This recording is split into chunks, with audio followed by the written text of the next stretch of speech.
इब्लीस यानी शैतान की मौत कैसे होगी, मलकुल मौत किस तरह उसकी रूह निकालेंगे, आइए जानते हैं इस वीडियो में। नबी करीम सल्लल्लाहु अलैहि वसल्लम ने कयामत की निशानियों के बारे में बताया। कयामत की एक निशानी ये भी है कि सूरज मशरिक के बजाय मगरिब से तुलू होगा, यानी मगरिब से निकलेगा। ये वो वक्त होगा जब लोग अपने रोजमर्रा के काम करके सो जाएंगे और रात आ जाएगी। ये रात 3 रातों के बराबर होगी। लोग सोकर उठेंगे लेकिन ये रात खत्म होने का नाम ही नहीं लेगी। रात की न खत्म होने की वजह से लोग परेशान हो जाएंगे। आखिरकार लंबे इंतजार के बाद सूरज मगरिब से निकलेगा और कुछ देर निकलने के बाद दोबारा डूब जाएगा और उसके बाद दोबारा मशरिक से निकलेगा। ये मंजर देखकर शैतान दहाड़े मार मार कर रोएगा।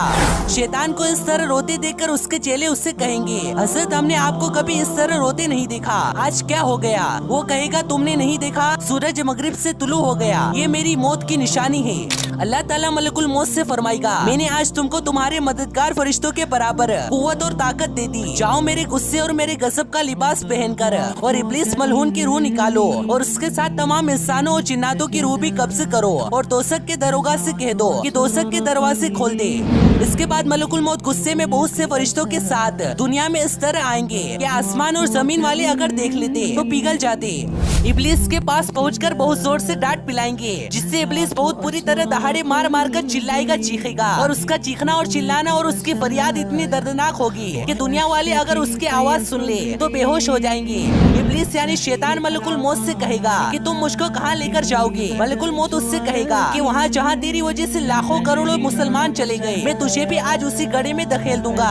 अभी तूने बहुत लंबी उम्र पाई और बेशुमार इंसानों को गुमराह किया जो तेरे साथ जहन्नुम में जाएंगी। आज उन सबके बराबर तुझे मौत का मसा चखाऊंगा। तेरी मोहलत और ढील का वक्त खत्म हो गया, अब तू मौत से भाग नहीं सकता। इब्लीस घबराकर मशरिक की तरफ भागेगा तो कभी मगरिब की तरफ, लेकिन हर तरफ अपने सामने मलकुल मौत को पाएगा। वो जमीन में गोता लगाएगा और दूसरी जगह से निकलेगा, मगर वहाँ पर भी मलकुल मौत को पाएगा। वो समुद्र में घुसने की कोशिश करेगा तो समंदर उसको बाहर निकाल कर फेंक देगा।